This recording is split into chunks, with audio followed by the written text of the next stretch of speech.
Tonight on Property Ladder, it's all about location, as we look at two completely different properties with two very big problems. A houseboat without a home that's risen from the depths. Do you know what's happened to this barge? It's sunk and something's landed on the top of it. Because, I mean, that is serious aggro, that is. Yeah. And a bottom-heavy house in an up-and-coming area that could be sunk by its layout. You should seriously think again as to whether you should put the kitchen upstairs. Something you've got to remember, when you become a developer, you've got to have vision.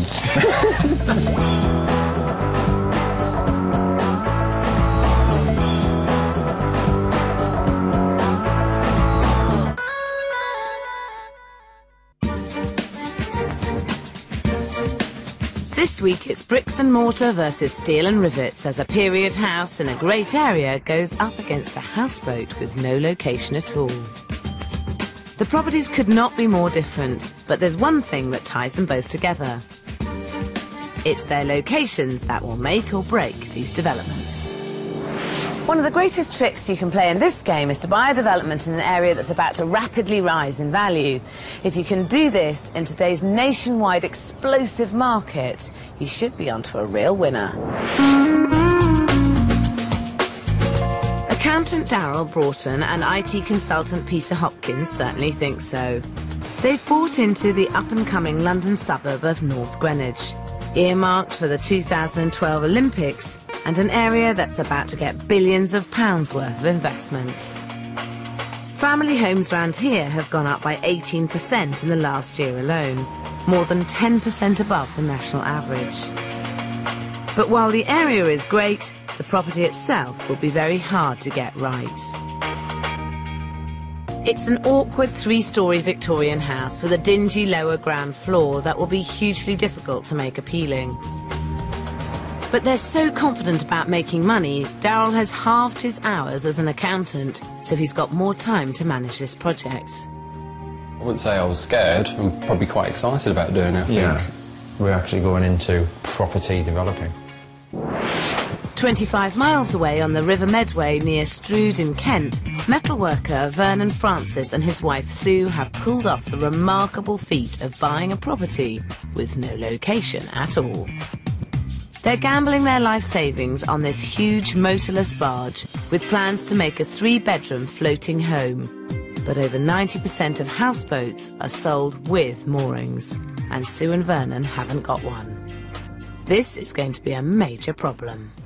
I've always liked boats. I have to confess I don't know a huge amount about boats. Right. Did you get anyone who does know about boats to look at it before you bought it? No, I didn't. No. Do you have a plan? Not a written-out plan. So you took a massive punt on it? Big risk, really? yeah. Huge risk. And just hoped that it'd be all right. If there's one thing I'm sure of, this will not be all right. Whether you're buying a house or a boat, the golden rule remains the same. Always get a thorough survey. But Vernon and Sue didn't bother. They paid just £12,500 for this barge, and they've remortgaged their own home to raise the £40,000 they think they need for all the work. They hope to sell for £130,000, which is extremely high without a mooring, and make a £77,500 profit, which I think is rooted firmly in Fantasyland. So you're a risk taker? Yeah. The amount of different things I've done in my life in the other business. I mean, from spraying roadside cabinets, sunbeds, building chassis, building trikes, all sorts of things. And are they always successful? Not financially, no. It works very, very hard. Sometimes not thinking everything through to the finer detail. Let's have a look. Yes, come on. With their life savings on the line, I hope he has more luck this time. So what are you going to do up here? Cut the existing roof off and then fit a complete deck from the front right the way forward, rather like the one in the foreground there. Right. I mean, the detailing of that upper deck is quite crude, and I think that if you want to get it into a good mooring, it needs to be more refined in its detailing. Rising house prices are prompting a widespread move onto the water, and it's the upmarket moorings that are the real draw. One of these could add up to £100,000 to Sue and Vernon's sale price, but they have to be careful because classy marinas will only let in classy boats. They've got no firm plans, but what they're thinking of doing is building a hulking upper deck that stretches down the entire length of the boat. Inside, they'll build an enormous open-plan kitchen, dining, living area. The problem is there'll be no outside space, and the end result will be more floating shed than elegant houseboat.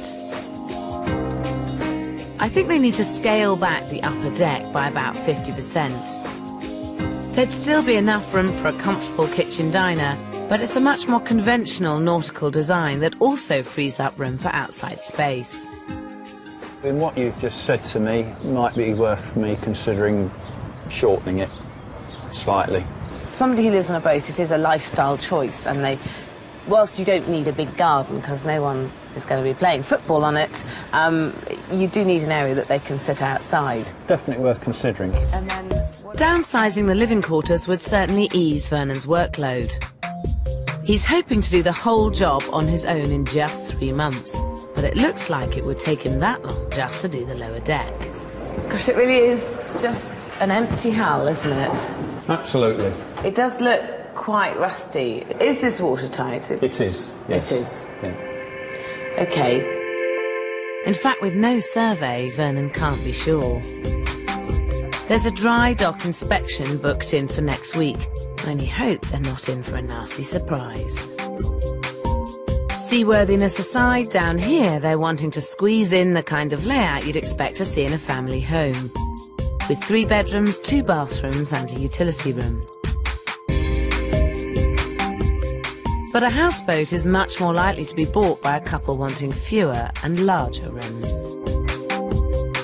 2 spacious double bedrooms, a large bathroom, as well as a cosy lounge, will be a far more comfortable and saleable layout. You have got a point with the 2 luxurious bedrooms rather than 3. But I was feeling it might be better to go for 3 and hedge my bets. I think because it's a boat, you'd be better off having 2 really good-sized bedrooms with plenty of wardrobes, and so it's a really lovely place for a couple to live, because most of your market will be people without children, so you probably want to try and appeal to them more, I'd have thought. It would be worth Sue and Vernon taking another look at their plans, and crucially getting those plans down on paper, because with no idea what the houseboat will look like, no decent marina will give them the time of day. Pretty valueless, a houseboat with no engine, with no mooring. What do you do with it?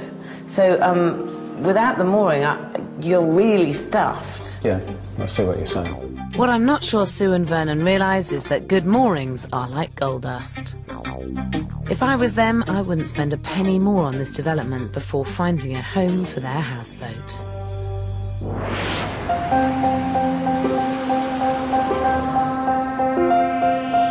In North Greenwich, Peter Hopkin and Darryl Broughton may have struck gold with their location, but they've ended up with one very tricksy property. This unbalanced 3-storey Victorian terrace has a dark and dingy lower ground floor and a very steep, inaccessible back garden. What's more, Peter and Darryl have hardly got off to a flying start. Planning delays mean they've owned the property for 11 months already. How much does that cost you? 15, 20 grand, I can't remember now, My something like God. that. In just mortgage, mainly mortgage. Peter and Darryl bought the house for £280,000. Their £80,000 budget is very low, with hefty mortgage payments making it tighter by the minute. But all the while they've owned the property, its value has been rising, and their £440,000 resale figure certainly looks easily achievable. Even so, their diminished budget means they could struggle to make their estimated £80,000 profit. But for the moment at least, the boys are looking on the bright side. But we have stripped the walls. Hey! That's all right then. And some architraving. Oh, brilliant, brilliant. Well done. That's brilliant. So we have made a start. So you're 15, 20 grand down Yes. with a few wall strips. Yep, yes. You've really got to get it right, and you've got to get it right soon. We've got a very, very good idea of the best plan. OK. The best possible plan. I look forward to seeing what they have in mind, because I'm not sure Peter and Daryl have any idea just what a difficult property they've taken on.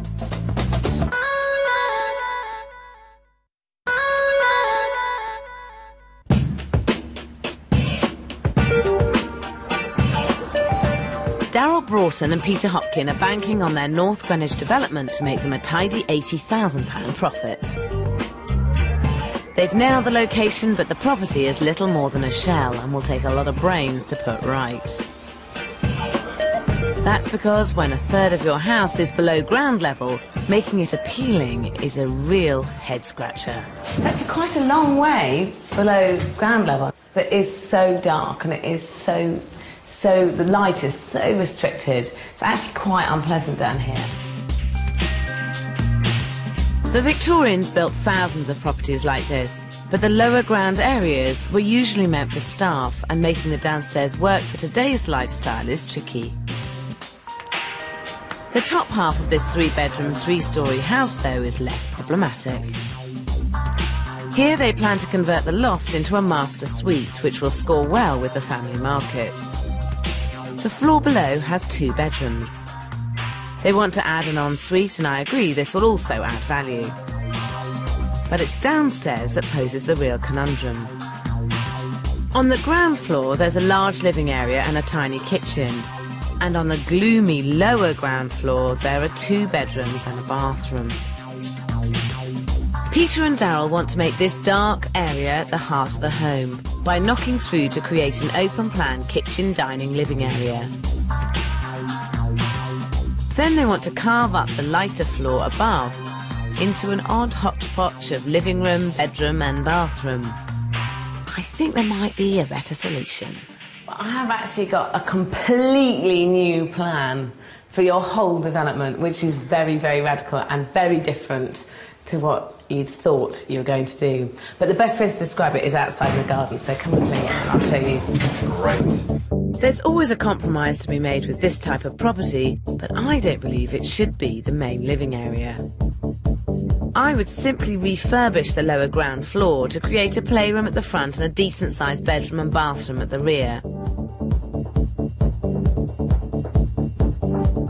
Then I'd shift the centre of this home to the much brighter ground floor, maintaining the large open-plan reception room and making a much bigger kitchen diner by bringing it out into the garden.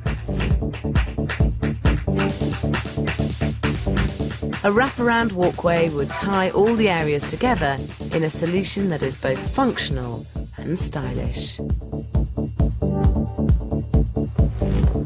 Peter and Daryl would have to reapply for planning permission, but that shouldn't put them off doing what's right for the development. What do you think? That's a big change. Interesting. It's only the bridge that you'd need to get planning permission for. You could still get on with the loft extension. Yeah. And you could still get on with refurbishing the whole house. Yes, true. I love the idea. However, it's just too far down the line. We just want to get on and get shot of this place. We have to listen to Sarah. I know we listen to Sarah. Will you sleep on it? Yes. And then dismiss it? And then dismiss it. Hopefully I can find a way of making the boys change their minds. I think it would be a crying shame to see them throwing away a first-rate location on a second-rate layout.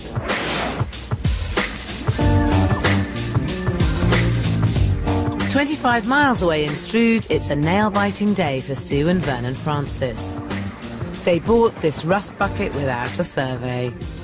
And today, Vernon finds out the worst. Do you know what I think's happened to this barge? It don't really matter structure, but I reckon that it's sunk and something's landed on the top of it. Because, I mean, it does seem like an awful lot of work, doesn't it? Yeah.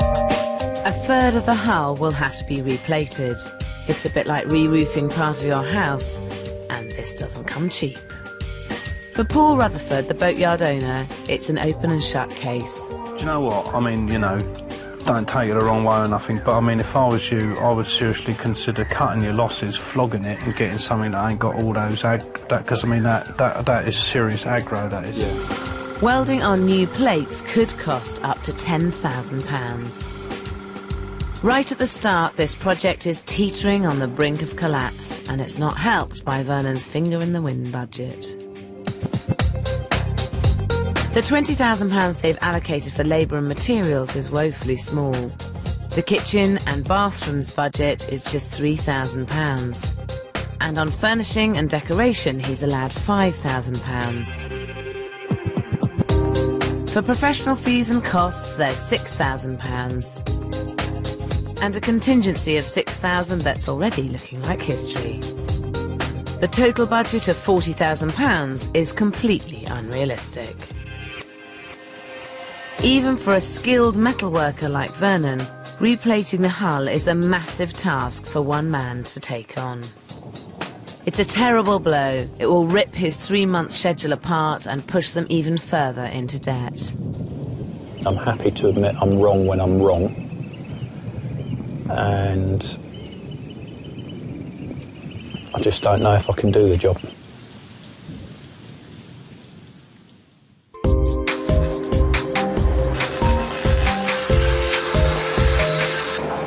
Two days later, Vernon rallies himself to the task. No backing down. Let's show these river boys how to do a boat. It's a courageous move, but it's also a dangerous distraction from a much more urgent problem with the development. The houseboat still has no mooring and little value. Sue and Vernon have been thinking local, but have no idea that finding a location round here will not only be difficult, but will also do little to boost their development's value. I mean, Chatham Marina, which is here, has no boats that are as long as yours. Yours is quite a long boat at 80 foot. Yes. Crewe Marina, here, that doesn't have anything as long as 80 foot. This is Port Werburg Marina, but they have a massive long waiting list and a very slow turnover of boats coming and going. Even if Sue and Vernon could find a local mooring, it still wouldn't add the kind of value that a city mooring could, as it's the big cities that command the big prices. With the right London mooring, their houseboat could be worth over £500,000. The outlay for one of these coveted moorings would be at least £200,000, but Vernon and Sue could stand to make a 6-figure profit, over £20,000 more than planned. I have to say I've been a little bit slack or casual about it, and I was really going to pass the buck slightly to Sue, and because she's very good at researching, and see what we could come up with. The trouble is, finding a mooring is a full-time job, but Sue, who runs a temp agency, has already got one of those.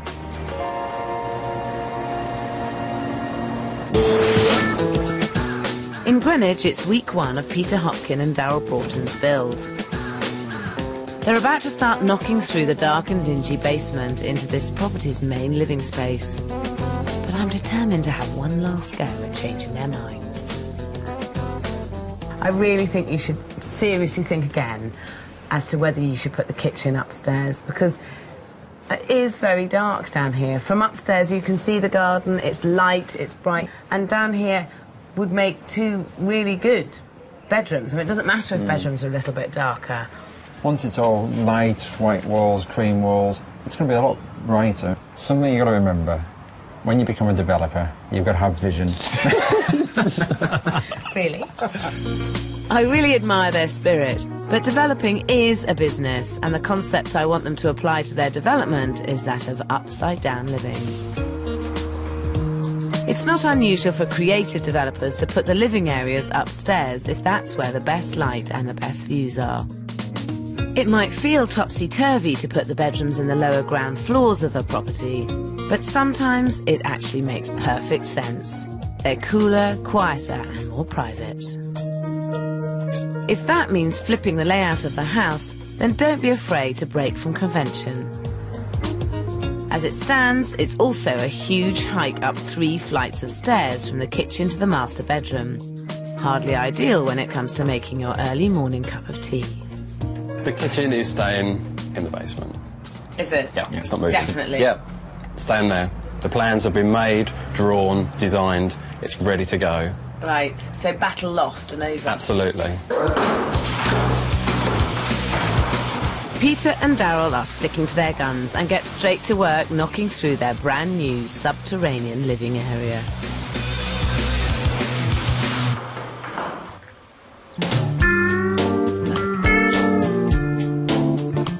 In Strood, Vernon's been working on the hull for a whole 6 weeks. This huge task is taking up every moment of his time, and he still hasn't got around to drawing up a design for the houseboat. It's causing Sue big problems.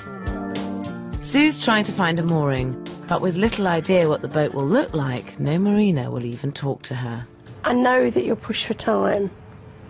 I know you've got ideas, but we need to get those onto paper. If I stop and do those, then I'm not getting the hull done. Next thing, we'll be working against the weather and we'll be further behind than we are now. How long will the hull take you? 1 to 2 weeks-ish. Vernon doesn't want to work on the design until he's finished the hull. Unfortunately, though, he doesn't seem to have much idea of how long that will actually take. So how much has this held up the schedule?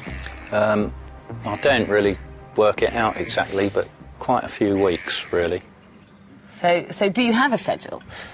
I've half given up with it now. I think you have to have a schedule, and you've got to have an idea of how much you're planning on spending, how long it's planning on taking, because otherwise it's likely to evolve into no profit.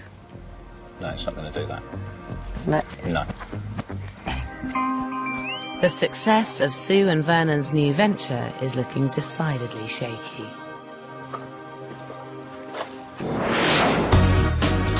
In North Greenwich, super-confident Peter and Daryl are 10 weeks into their development of their Victorian terrace.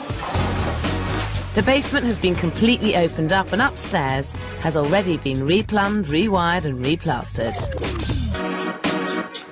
But even though Daryl took a part-time job so he could project manage, he's not on site as often as would be ideal, and that, in my experience, can lead to problems.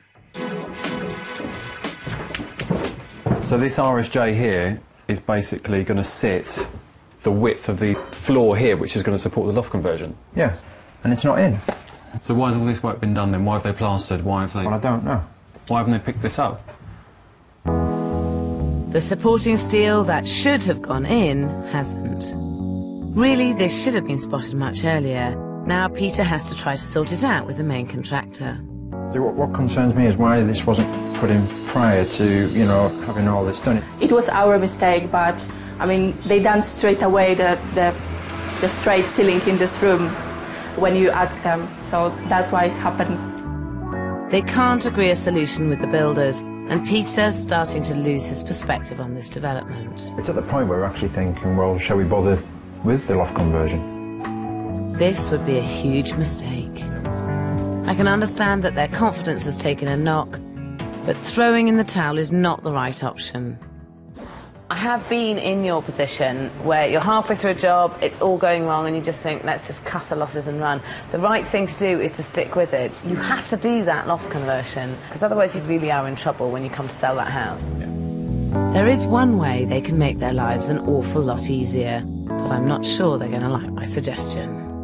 I mean, the reality is, Daryl, you do have Thursdays and Fridays off, and you could be on site all day for 2 of the 5 days of the week. Mm-hmm. You're not, are you? I can't see over them all the time, literally watching over their shoulders. Clearly the project management isn't working. It's your money on the line, mm-hmm. So there's only 2 people who need to step in, and that's not me. If they want to protect their profit margin, Peter and Daryl need to start taking a much more hands-on approach to this development. That's certainly something that Vernon Francis knows all about.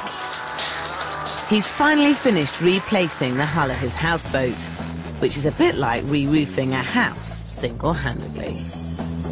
It's been a fantastic solo effort, but it's ended up taking 12 long weeks. When I took this project on, people said everything takes longer on water. I thought that was a load of nonsense. It does. And that's landed Sue and Vernon right in the soup, because just when this project should be finishing, the real work is only just about to begin.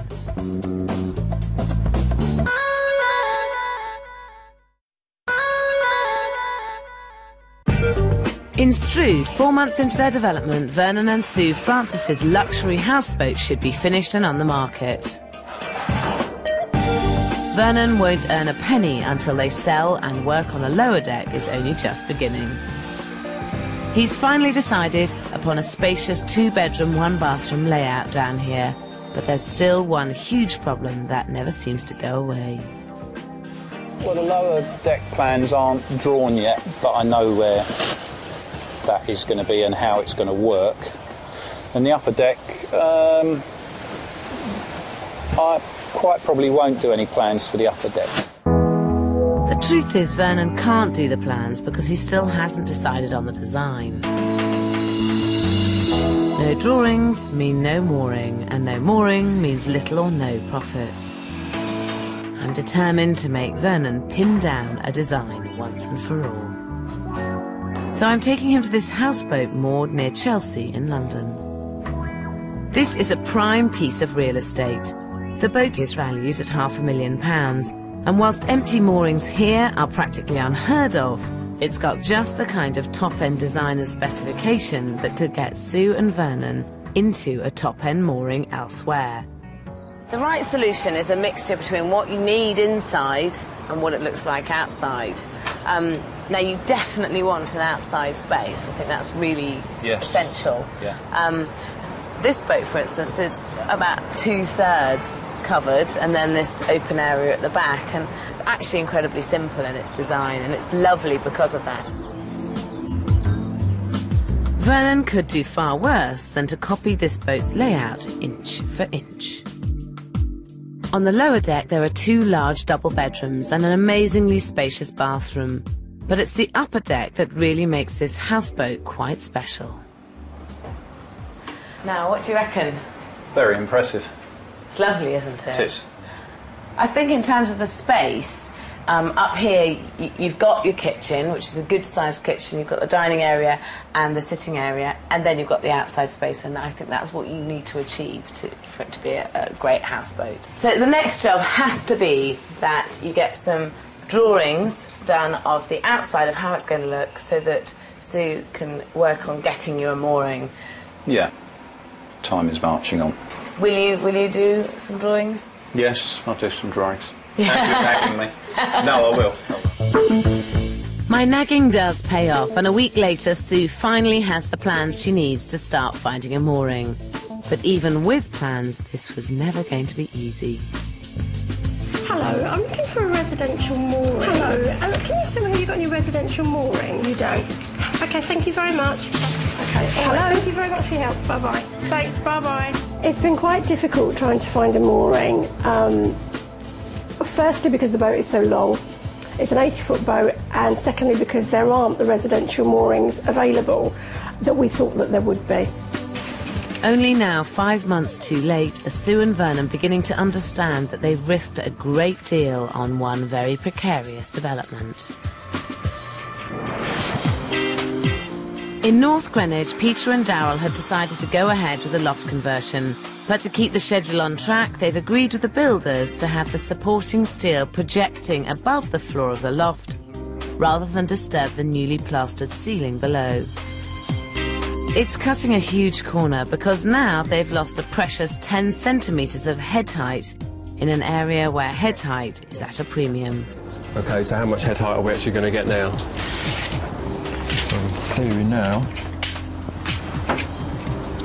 230. 230 instead of, you could have got 240. 240. They're now going to have to work even harder to make their loft feel light and spacious. So I'm taking Peter and Darryl to this house in Balham, South London, for a quick lesson in loft design. The one thing that's so successful in here is the light, and this is the most wonderful door. My only concern is that you're losing a wall to put a unit on, and there's not many walls in that loft that you can actually put a wardrobe and, say, a chest of drawers. Actually, you're better off putting the wardrobes into the eaves and using the flat walls to let the light in, because look, over here, you've got brilliant wardrobes. But there's loads and loads of storage. I think you should have built-in cupboards, especially when you've got eaves. The main reason I've brought the boys here is to show them how you can get a proper bathroom into even the tightest of spaces. I'm not sure about the bath. I think it's really awful. I think, like, really try to cram it in when actually you could have just left that as floor space. If you don't make the very best of the bathroom up on the top floor, it's just a spare guest suite, and you really want it to be able to be the master suite, because let's be honest, if you're up on the top floor, you've got to walk down nearly as far as the kitchen if you do want to have a bath. For the very first time since this development began, Peter and Daryl take my advice. And how? In a daring design move, they not only install a bathroom, they make the whole loft completely open plan. It's a bold statement that could be just right for their up-and-coming area. That loft was quite inspirational, and, you know, we really have listened to what Sarah was saying, you know, making sure that there was a decent, you know, ensuite area and there was plenty of light, and we came back with a lot of good ideas. The development is back on track and nearing completion. But this house hasn't given Peter and Daryl an easy ride, and it's not finished with them yet. With the end nearly in sight, disaster strikes. A leaking water pipe in the newly converted loft causes a massive flood, damaging every room on every floor of this development. Pretty soul-destroying, really. I just feel like it's been months of hard work for absolutely no reason.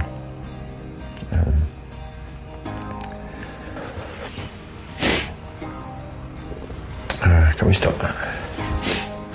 It's a complete heartbreaker for the boys. Now they're going to have to dig very deep indeed to get the development back on track.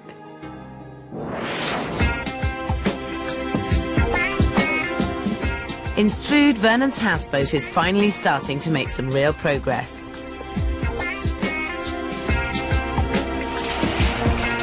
The upper deck has been assembled, and then the whole structure is craned into position. Hold on. Right. Go on. Vernon might be 6 months over schedule and £20,000 over budget, but this is still a seriously impressive solo achievement. It's just got to succeed, and I won't back down, no matter what. And the fact that so many people have said I won't be able to do it, that just makes me even more determined to do it. But without a mooring, this houseboat is a sinking ship, and Sue and Vernon still haven't found one. The stress is beginning to tell. I'm running a business. My husband's not been earning for almost a year while he's working on this project, and now I'm finding it very difficult to find the time to look. But when I have spent several hours looking, there hasn't been anything. I looked around Hertfordshire, I looked at Essex, I looked through Kent. London wasn't at the top of the agenda because I thought it was out of our reach. A prime London mooring won't be cheap, but it could reap them a decent profit and help them pay back their crippling debts. Sometimes people need a little helping hand. Though they are difficult to find, there are moorings available if you search hard enough. I've come up with this brand new marina in Wandsworth, which is just down the river from exclusive Chelsea Harbour. The great advantage with this particular mooring is that it also happens to be stuck on the end of a luxury development. This potentially is where somebody who is prepared to pay top whack for a boat is going to be prepared to live. I'm just blown away. This is fantastic. I don't think we could have got a better location than this. Thank you. This is brilliant. What is it going to cost? The developers are doing 1-year deals at the moment for £9,000, which gives you enough window to be able to market and sell your boat. I just can't believe it. I think it's a fantastic place. Yeah, I mean, you couldn't want a better location. If you sold your boat on this mooring, you would be likely to get around £100,000 profit. That'd be fantastic. A phenomenal profit. Yeah. The key with this deal is that the boat will have to look exactly right to get into the marina. Then a potential buyer will have the opportunity to purchase a long-term lease, which boosts the houseboat's value. How are you going to find the £9,000? I don't know yet. But we will. Probably. We'll find it. We'll find it, yeah. I hope they do, because now they could make a killing out of this development. In North Greenwich, the extensive flood damage to Peter and Daryl's development means a huge repair job. They're forced to borrow another £10,000 to cover the costs, but the boys tough it out. And 10 weeks later, the development is finally finished. Even though it's not the layout I'd have chosen, it's still a highly polished family home. Inside, soft tones and clean contemporary furniture give the whole property a stylish feel. The slick finish is more evident than ever in the lower ground floor. Peter and Daryl have worked hard to brighten this new heart of the home, but there's no disguising the steep hike to the garden, and in my book, that's never going to be right for a family home. It's a sort of poor man's version of having the living space upstairs, isn't it? How dare you? Go. Poor man's. I mean, I think what you have to understand is that when you develop, you need to have vision. And you just didn't have vision. That's our phrase. We are really, really pleased with the way it's turned out. Really, really pleased with it. And a lot of other people are really pleased with it. I accept we'll never see eye to eye about what they've done in the basement, but their loft conversion is a real triumph. It's got great light, great storage, and a stunning open-plan bathroom. This is fantastic up here, isn't it? Great. But it was hell to get to this point, wasn't it? Do you think that you now, in hindsight, were on site enough? I think we did as much as we possibly could within our time. But it wasn't enough. Ultimately. It wasn't enough, no. But I don't think, when will it ever be enough? I think developing is a full-time job because you do need to be there all the time, especially if you're going to project manage. Tighter project management could have avoided a series of setbacks that helped push the boys' budget over by £40,000. Fortunately for them, the only thing that has been rising faster than their budget is the rocketing local market. Now, you've owned this for 18 months, and if you put it on the market now, unmodernised, you'd be able to sell it for £400,000, which means that you've made £120,000, regardless of whatever work you've done. If the boys sold for the original £440,000 they were hoping for, they'd walk away with just £40,000 profit. Just how much this property is likely to now be worth is down to the agent's valuations. It's a lovely loft conversion, lovely light, plenty of windows. If you actually had a terrace or balcony area coming up to the flat area of the garden, that would really use the space far more sensibly. Basements can be problematic as they don't get too much light, but I think they've done the best they could here. I would value this property at £550,000. I would value this house at £575,000. Now, we've had two valuations. One's come in at £550,000 and one's come in at £575,000. That's really pleasing. Now, if you sell for the lowest figure, you'd make £150,000 profit, and if you sell for the highest figure, you'd make £175,000 profit from this. That's a lot of money. That's a lot of money. It's way over whatever we dreamed to make on this place. But at the end of the day, I think we deserved it, so hats off to Peter and Daryl. Peter and Daryl chose their location well and are riding an amazing local market. In a bullish mood, they decide to ignore the agent's valuations and put the house on the market for £650,000. Within a fortnight, they receive an offer at our highest valuation of £575,000. But confident as ever, Peter and Daryl decide to hold out for a higher price. In Strood, Vernon and Sue aren't nearly as upbeat about their finances. They're struggling to raise the £9,000 for that all-important central London mooring, and they don't seem to have any control of their finances at all. To be perfectly honest, I couldn't tell you how much over I am at the moment. I don't really look.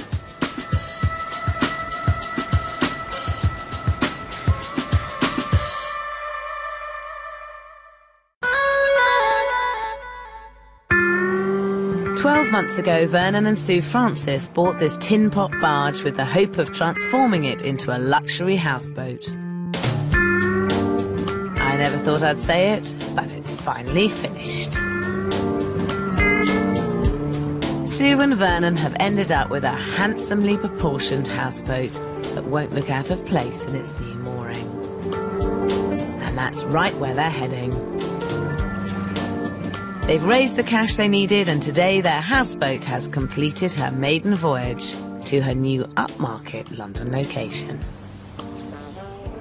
Hi, hello. How are you? Hello. God, look at it. Fantastic. A year later, it's finished. Finally. Finally, Isn't she yes. lovely? What's she called?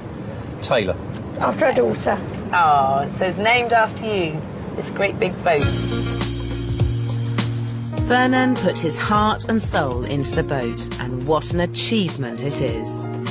The layout upstairs works really well. There's the all-important outside space to the rear that gives way to a wonderfully spacious kitchen diner. Overall, the styling is modern, and the oak flooring fits in well. In fact, this development feels more like a trendy apartment than a traditional boat. Isn't this great? Look at the views of London. What a great space, isn't this fantastic? The only thing I was going to say is that in a perfect world, it would have granite worktops and a wooden kitchen. Did you make a decision to not do that for any particular reason? Or? The amount of money we've spent is far greater than we anticipated, so unfortunately... Had to cut back on things. Yes. Money was always going to be tight, but downstairs Sue and Vernon have made their limited budget go a very long way. Going with the 2 double-bedroom layout means there's ample space for a well-fitted bathroom. Next door, there's a huge living area that's bigger than most you'd expect to see on the shore. I'm very pleased with it. It is a big transformation. Yeah. You've done lots and lots of long hours, haven't you? 75, 85-hour weeks. God, that's We've not seen a lot of Daddy, have we? He came home really, really late when I was in bed, and then he went really early in the morning before I woke up. Did you miss him much? Yeah. It was the lack of money on this project that put such a strain on Vernon. So did his gargantuan solo effort pay off? Now, you were going to spend £37,500 refurbishing the whole boat. How much did you end up spending? £61,500. That's massively different. Mm-hmm. Despite Vernon's hard work, the budget still rocketed. Labour and materials came in well over at £31,100. He did manage to keep his kitchen and bathroom budget of £3,000, but really that's not enough to be spending on a top-end development.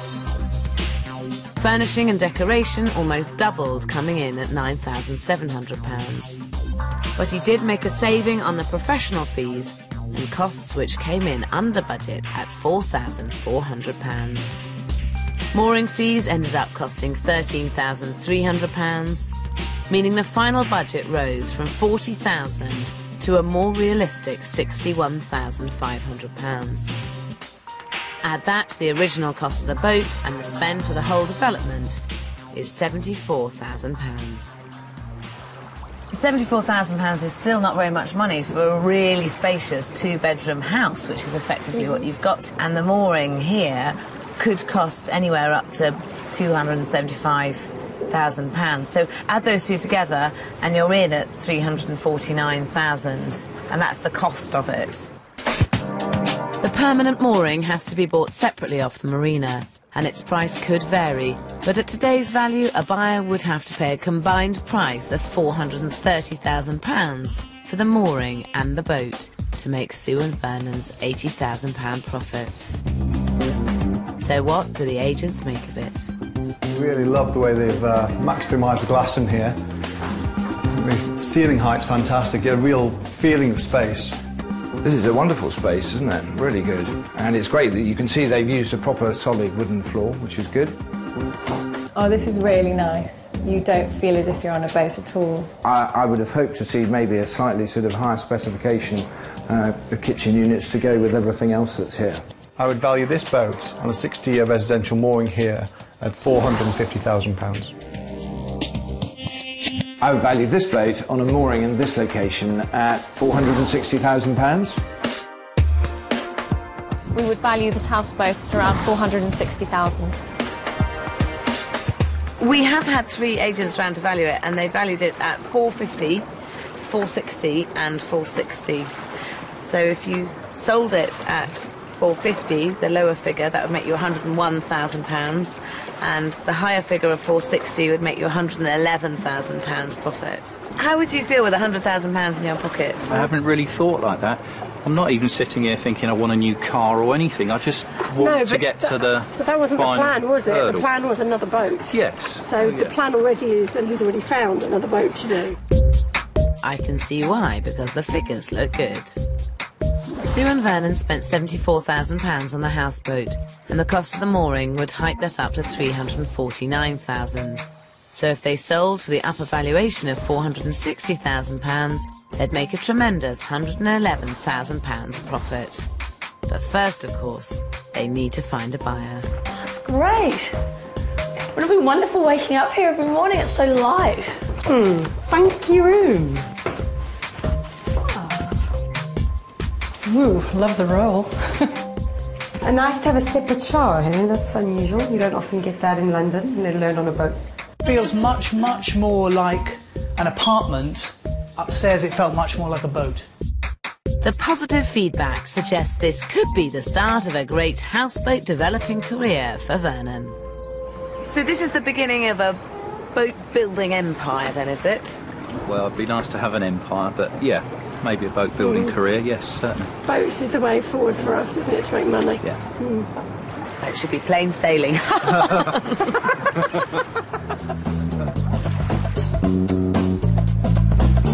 Both Sue and Vernon and Pete and Darrell in Greenwich showed that a location can make or break a development.